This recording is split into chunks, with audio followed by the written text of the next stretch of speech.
So this is part A of the KhoodeelaarTV television channel being broadcast only on the internet from London, UK, within quotation marks, UK. And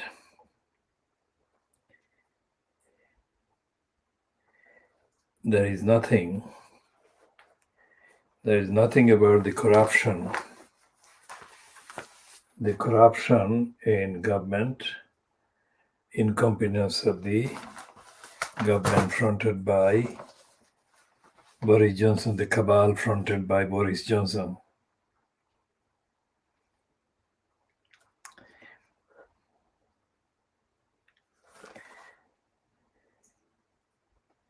And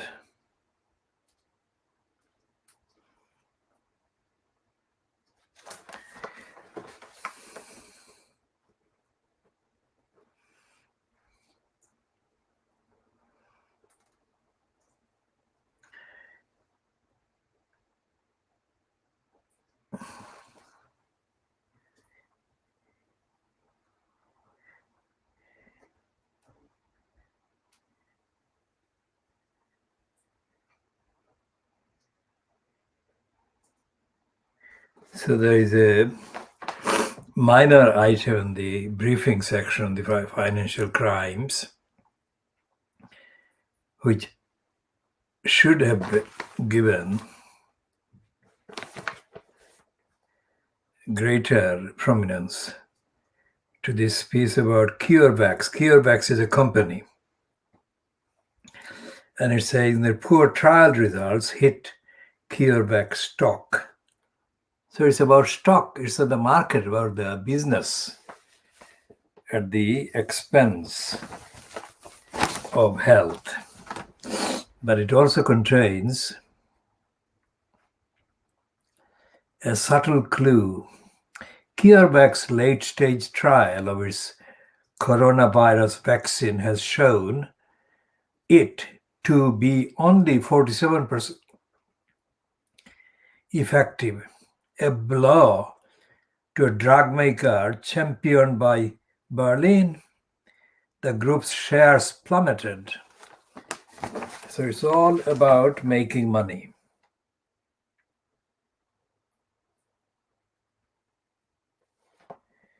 And it claims that the UK Treasury, that is the Ministry of Finance, has received £1 billion money back from furloughed operations or operatives. But the main piece in the financial crimes is about Channel 4 being made privatized as soon as next year. Remember, I was one of the campaigners, political campaigners, not part of the government or part of the department, but one of the political campaigners in the 1970s for the establishment of an independent television channel, which became known as Channel 4, to counter the three dominant channels, BBC One, BBC Two, and ITV. There was no other channel. So this one, of course, as the channel has shown, despite my continuing efforts to make it stick to the founding aims or the claims of the founding campaigners, and it has failed. Now, Channel 4 will be steered towards privatization by the government as soon as next year, with ministers launching a formal consultation within weeks on the future of the 38-year-old public broadcaster. Oliver Dowden, Culture Secretary, has decided to reopen the debate over the best model for the government-owned privately funded broadcast, including an outright sale, according to people briefed on the plans. Now, this is not unconnected with the launching by the Brilopad of the GB News.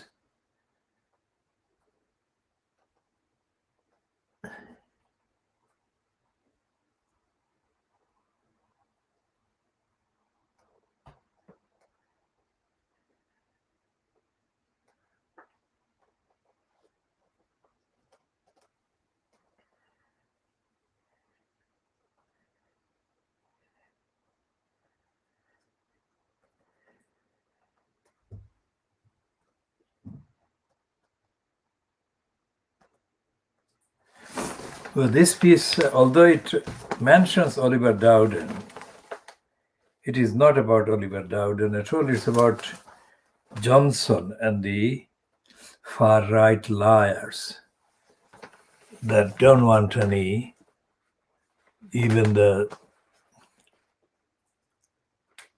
pretend relationship with public service broadcasting.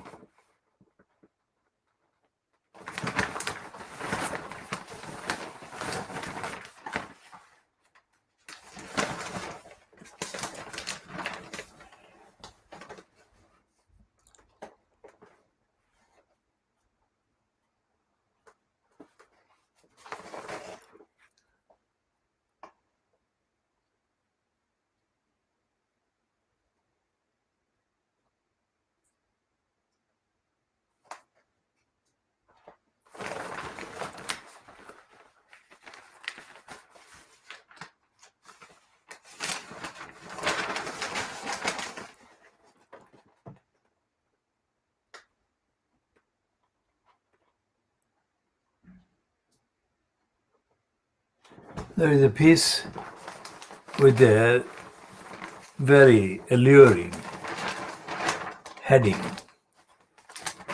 It's absolutely not borne out in the contents, I'm absolutely certain. But it does reflect the moral outrage that exists, or the outrage that is suppressed by the financial crimes and the rest of Fleet Street. Gangs replace rules in the new global order. Of course, gangs do control the global order, not replace.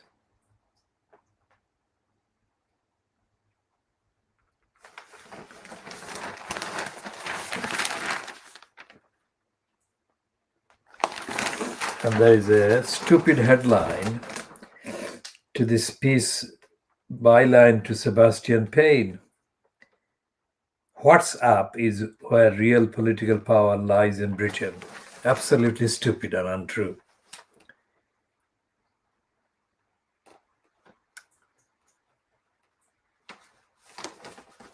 And this racist, conceited woman, Gillian Tett, based in the USA, is saying that the federal bank in the USA needs a psychological toolkit.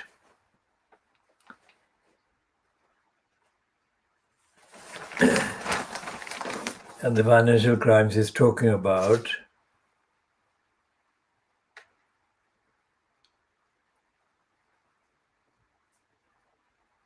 AT&T.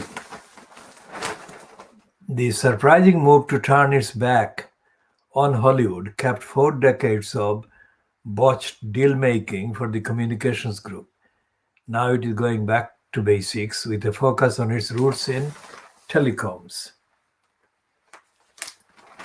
Now, when the financial crimes uses phrases like botched deal-making for communications group, Hollywood, the surprising move to turn its back on Hollywood kept 4 decades of botched deal makings. Now, when it says 4 decades, it doesn't tell the truth about its role in suppressing those botched behavior.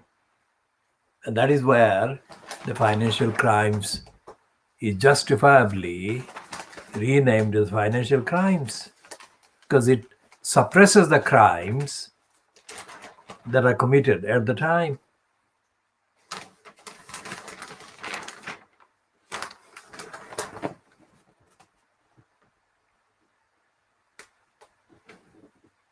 And it's hiding the Indian variant. It's calling it the Delta surge.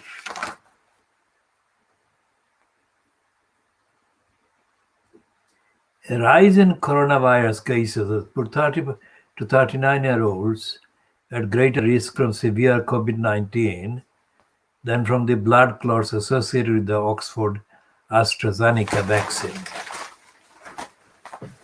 So what it is saying is that Indian variant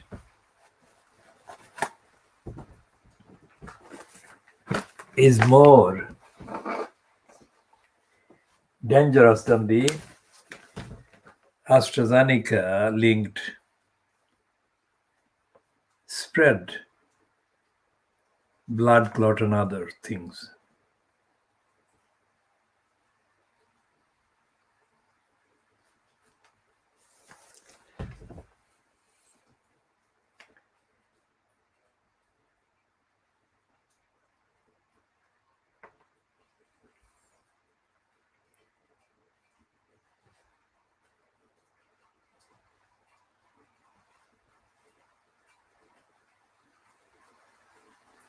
So there is the continuation in evidence,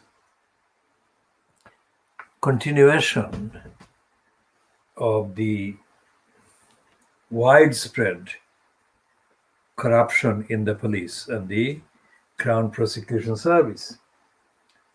This one is about rape conviction being too low. And the Guardian is saying that the ministers admit shame over rape conviction rates and pledge reform. This is stupid of the Guardian, ignorant of the Guardian. That should not be the heading. The heading should be ministers confess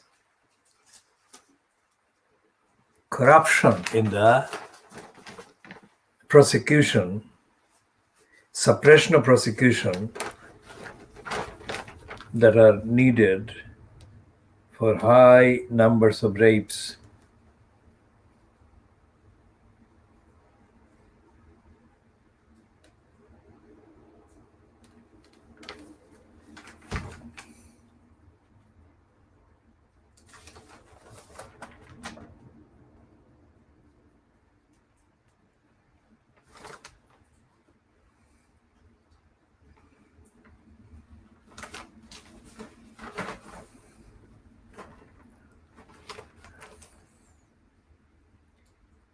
And the negligence and corruption and incompetence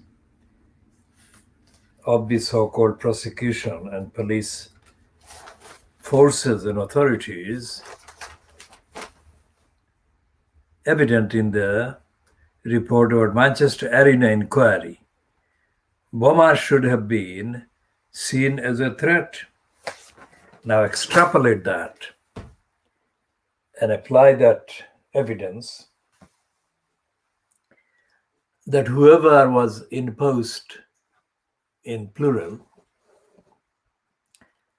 to scrutinize the potential likely explosion caused by this one failed. Now that was not and that is not an exception. That is the norm. The norm being that the UK's state agencies, including local councils, are openly, persistently failing and neglecting their duties to safeguard the public.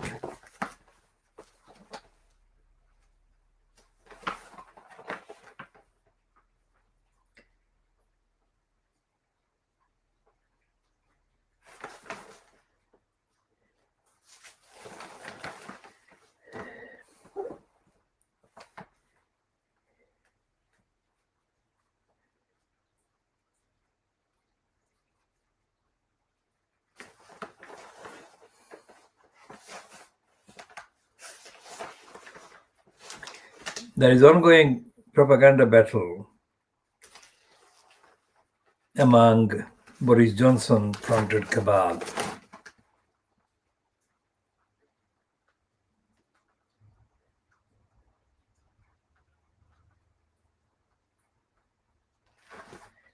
And it includes Jacob Rees-Mogg raising the threshold of profile, praising Matthew Hancock, in contrast to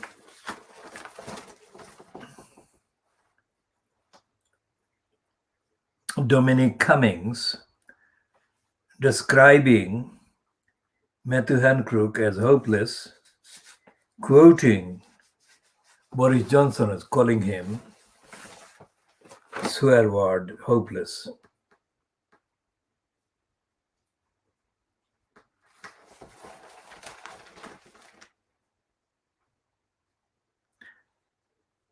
Jacob Rees-Mogg is praising Matthew Hancock as a genius.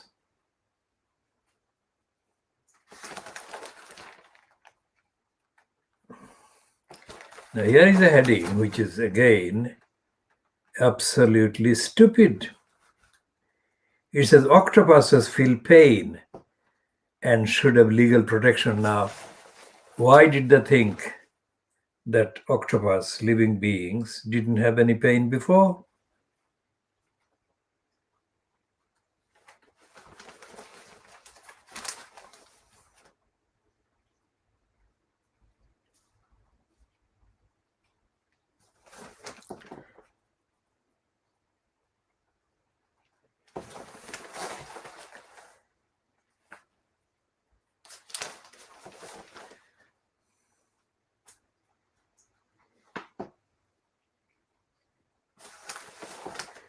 And every single item,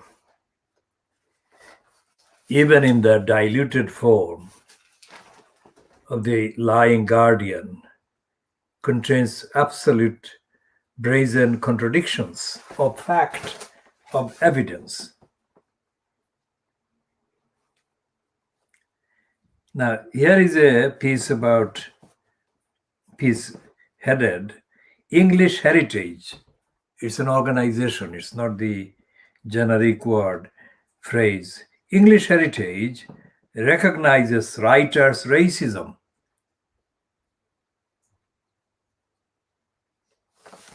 Now,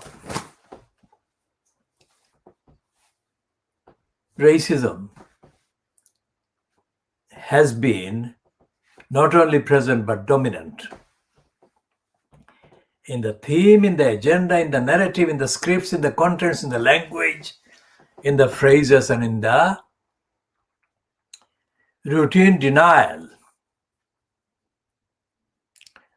of publishing access to anti-racists and to African descendant and Asian descendant writers, thinkers, philosophers, observers.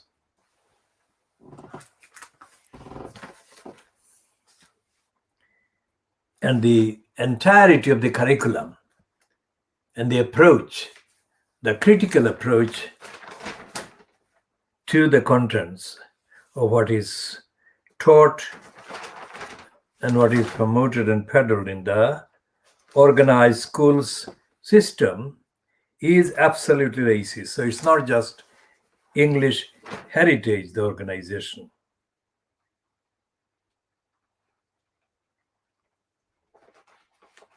No home means no bank account, means no job.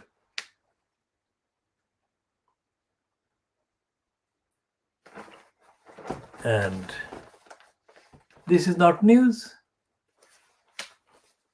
This is absolutely true. And it hasn't just happened.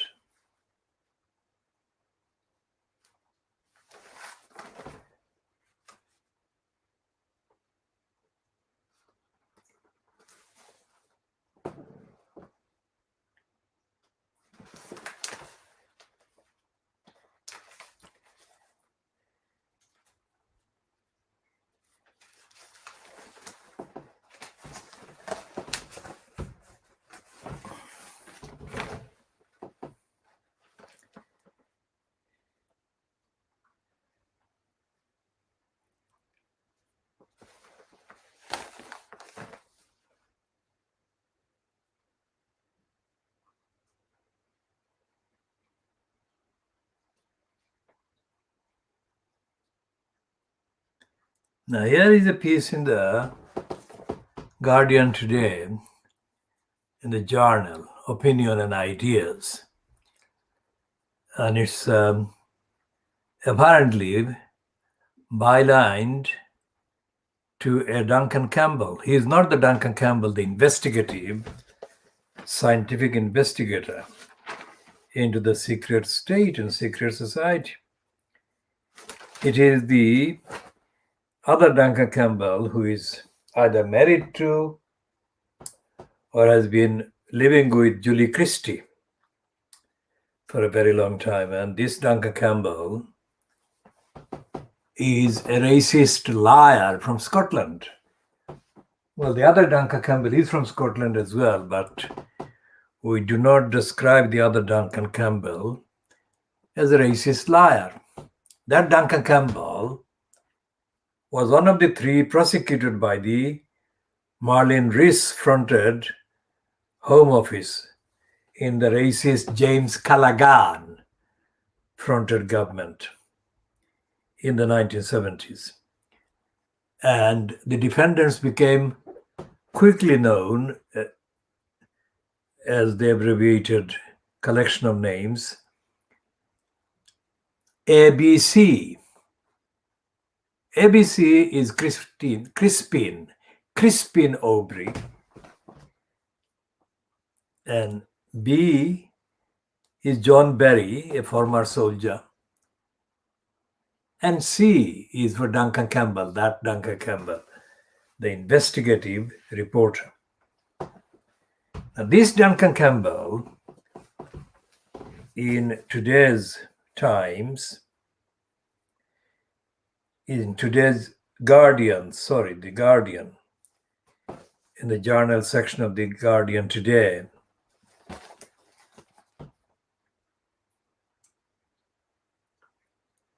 this Guardian journal piece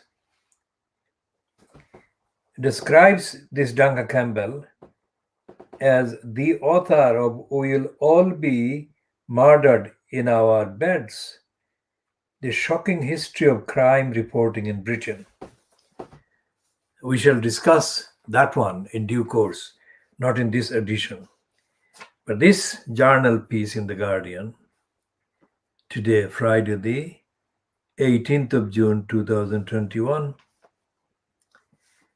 it says the murder that exposed dark ties between press and police.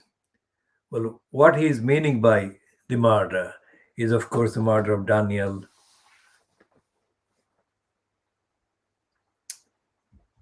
Morgan in 1987. And the main detailed caption or heading is, "It's a half a century since Sir Robert Mark, the Metropolitan Police Commissioner, brought in to clean up a force riddled at the time with corrupt detectives, famously announced that it was his intention to arrest more."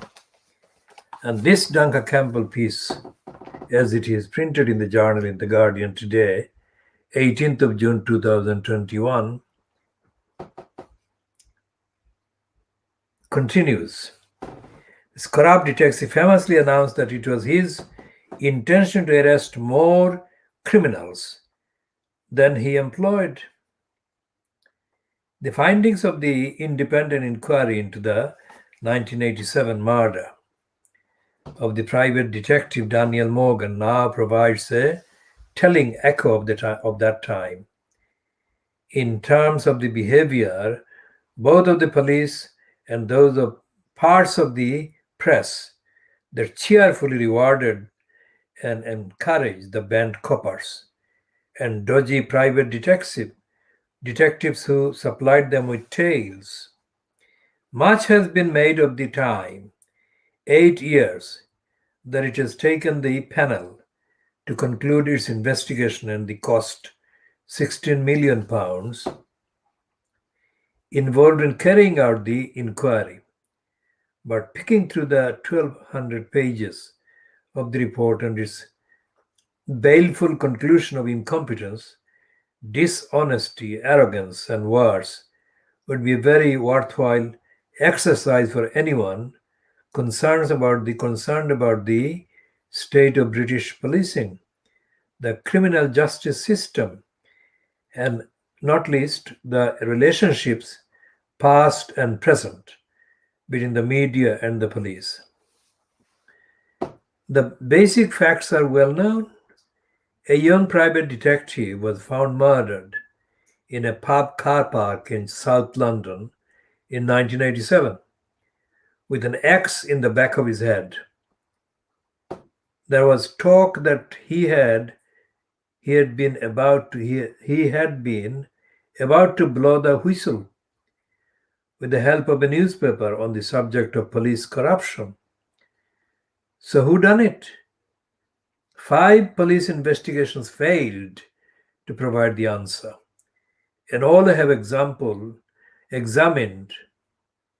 and all have been examined by the panel in detail. There are many different aspects to the panel's findings that will require much further scrutiny, but one is worth particular attention. From the earliest days of the murder investigation, there were suspicions that the media had a part to play. Morgan had announced that he was planning to sell his story about corrupt relationships between the police and criminals. Although the panel came to the conclusion that in the end this did not stand up as the motive for the murder. The report goes into great detail about the relations between the press, the news of the world in particular, and the police. Now, as we said yesterday, we shall be continuing to examine this report, this particular murder, and this coverage and cover up. Because, as we have said, the Daily Mail is the one that has run this one.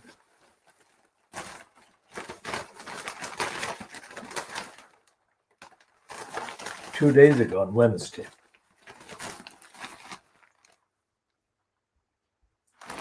And this is the front page that it ran on the same day, same front page, same day's front page that contains this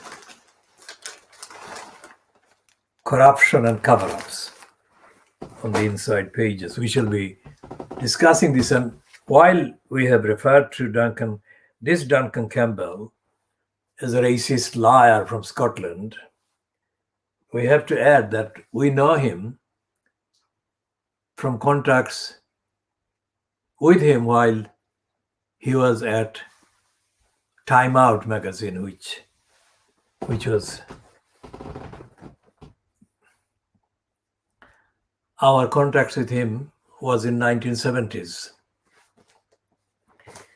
And then he and his group, along with him, left Time Out, resulting from disagreements with Tony Elliott.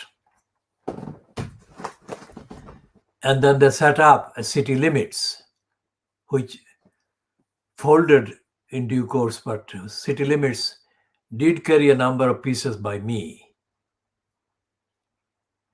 And my contact with this Duncan Campbell in the 70s was about racism aimed at people in Brick Lane in Bangladeshi community in Tower Hamlets.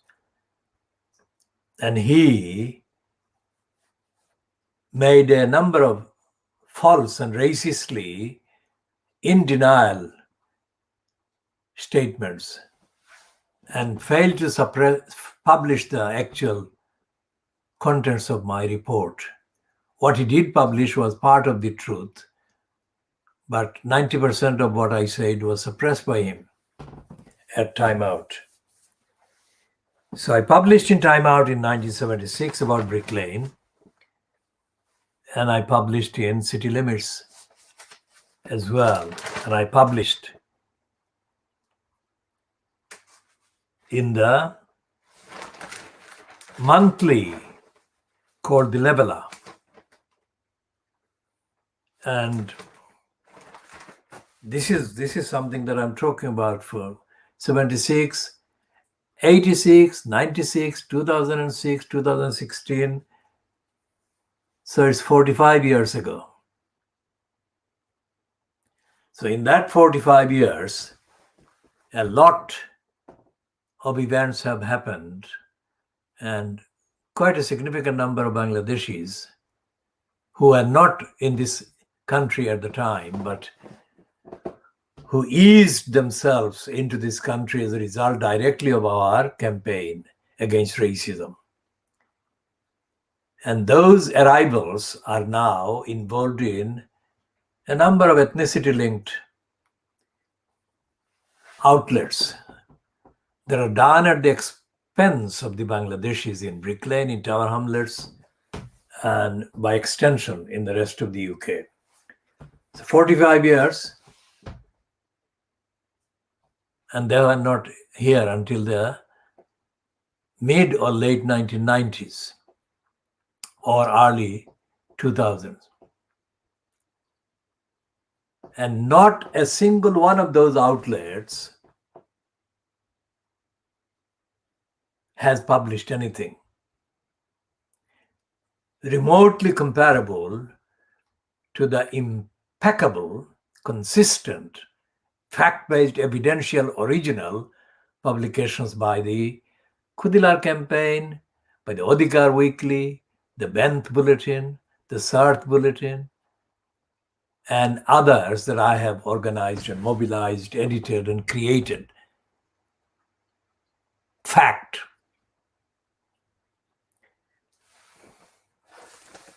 And none of them has had any dealings with the likes of Duncan Campbell, this Duncan Campbell, or the other Duncan Campbell, or the Guardian, or the Leveller, or the City Limits.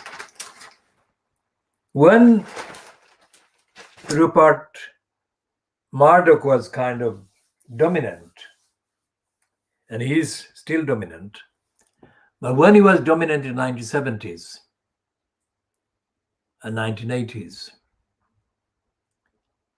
the only personification of the challenge to the dominant personality in terms of the control on the media exerted by the dirty digger, Rupert Murdoch, was of course Robert Maxwell. And Maxwell tried to publish an alternative that is an opposite, commercially opposite title called the London Daily News. And at one point, the London Daily News had several editions during every single publishing day. I had a number of items published in there, but I was not invited as a main contributor because of the presence on the publishing panel of the likes of Duncan Campbell. Because by that time I had already condemned Duncan Campbell as another racist liar on the facts. So when I present this channel, and when I say world exclusive diagnosis, it is world exclusive on many levels. And the levels include, of course, the likes of these names like Duncan Campbell and The Guardian, of course. And The Guardian's racists, I had to focus on their behavior despite the pretensions by The Guardian. And as I have said, this is something that is not one-off, not confined to one particular title or platform. I have had, and I have been having, ongoing battles against Fleet Street and against the BBC, against the Sky, Channel 4, etc.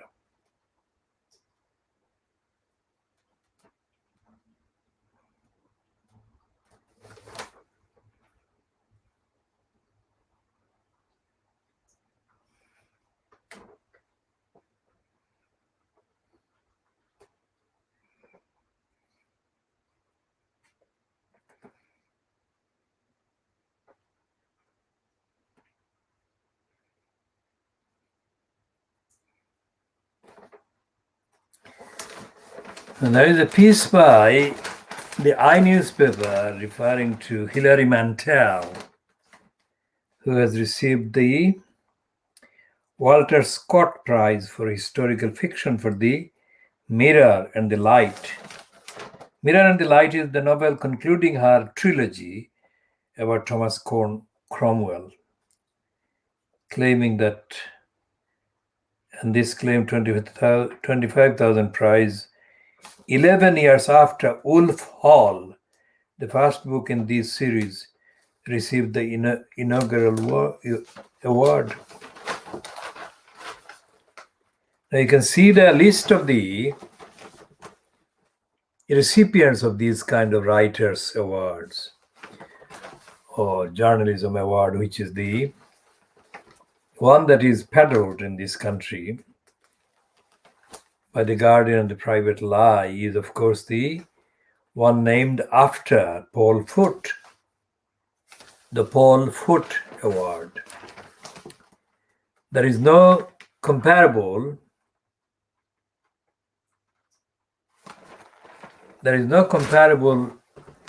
award in the UK that can be compared to the American series of prizes for writers called the Pulitzer Prize. Pulitzer Prize is known as one prize, but it's not a single prize. It is a series of prizes covering a very wide list of areas and disciplines. So there is nothing like the Pulitzer Prize or prizes in the UK. But despite the comparable kind of paucity of such prizes and recognitions,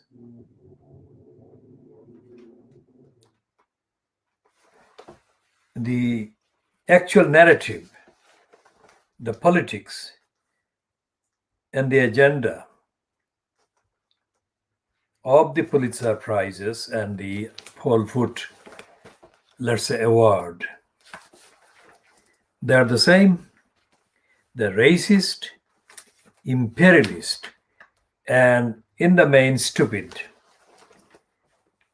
because they are confined to perpetuating and perpetrating the racist denial of access to the world. And by the world, I mean people in the UK and the USA with African origins, Asian origins, or in the case of the US and North America, the original nations in those continents, in that continent, Canada, USA.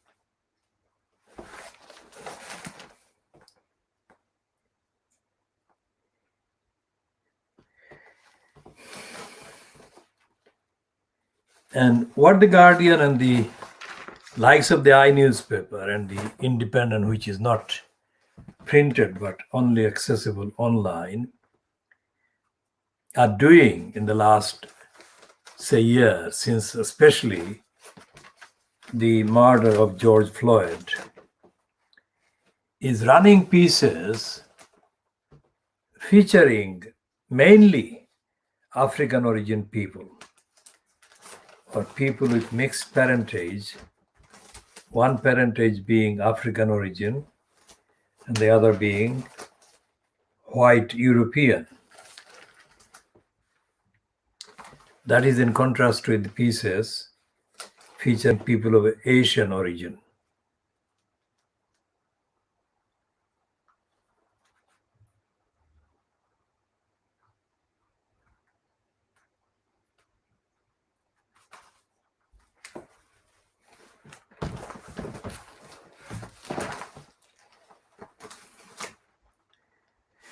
And the Murdoch scum is running, continuing the attacks on Meghan and Harry.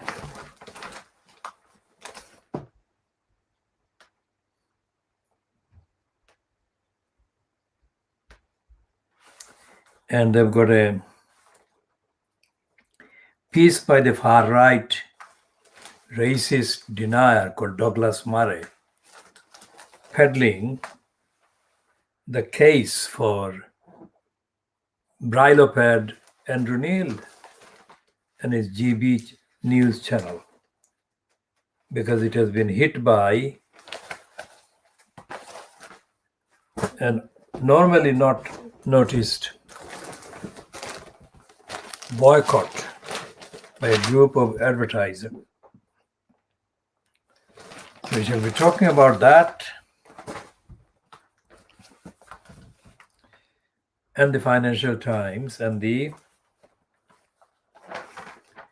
announcement on the front page of the Times today that Kate Middleton, also known as the Duchess of Cambridge, said yesterday that she was setting up a research center for early childhood that will study the root causes of social issues such as addiction and violence. Well, will she tell the truth about the issues? It is not possible to see that she will tell the truth. Because if she were to tell the truth, she would not be setting up this research in the first place, because the reasons are already known. And a tribunal is reported on page 15 of the Times to have said that the General Medical Council is infected by racism. What is the GMC? Well, the GMC is the General Medical Council for the general practitioners in Little England, which drags Wales behind it.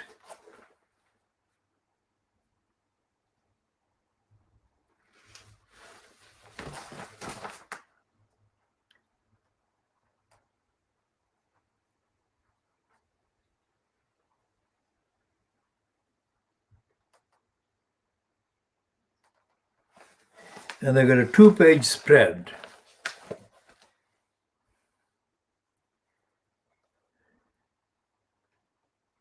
on the Andrew Neil Briloped GB News. And it is being claimed as the Times' verdict on week 1.